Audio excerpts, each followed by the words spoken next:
Deyir Məhəmməd Hadinin Türkün nəğməsi şeiri ilə bağlı uyğun fikirləri, doğru fikirləri müəyyən edin. Müəllif əsər boyu səsləndirdiyi sualların cavabını özü verir.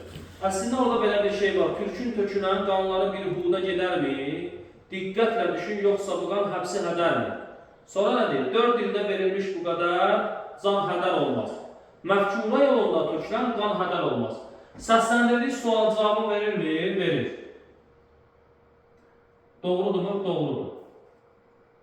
Bu bədii sualdır mı? Yox, cavabını verir də. Bədii sual. Cavabını verir. Olsun. Bədii sualda cavab verilir, verilməməsi önemli deyil. Müəllifin bunu niyə sual şəklində qoyması? Əgər orada məqsəd həqiqətən cavab almaqdırsa, körür neçə yaş olmalı? Fərz et, sabah dərsə gələcəksən. Bax, burada mənim bunu sual şəklində işlətməkdir. Məqsədim səndən bunun haqqında nəsə cavab almaq, öyrənmək.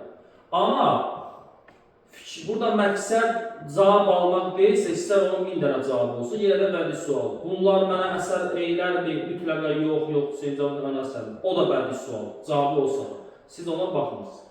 Yəni, burada müəllif əsər boyu, indi burada əsər boyu deyil, orada digər bəndlər yadıma gəlmir. Orada elə birinci başlayanda deyil, Türkün tökülən qanları bir buğda gedərmi? Diqqətlə düşün, yoxsa bu qan həbsi hədərmi? Davamında deyir ki, bu qədər qan hədər olmaz. Bir doğru götürək.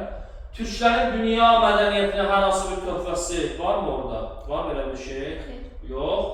Yeni dünya nizamında Türklərin siyasi öndərliyi arzu edilir. Belə bir şey Məncə 400 yoxdur.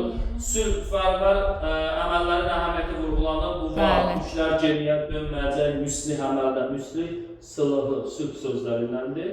Ağır itkilərdən doğan kədər. İnşallah orada ağır itkilər var. Bəli, 4 illik Birinci Dünya müharibəsində Türklərin keçdiyi o yoldan bəhs edir. Amma bunun fonunda həm də nə var?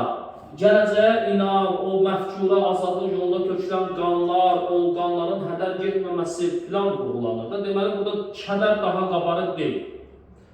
Məncə 1-4. Sən bir dənə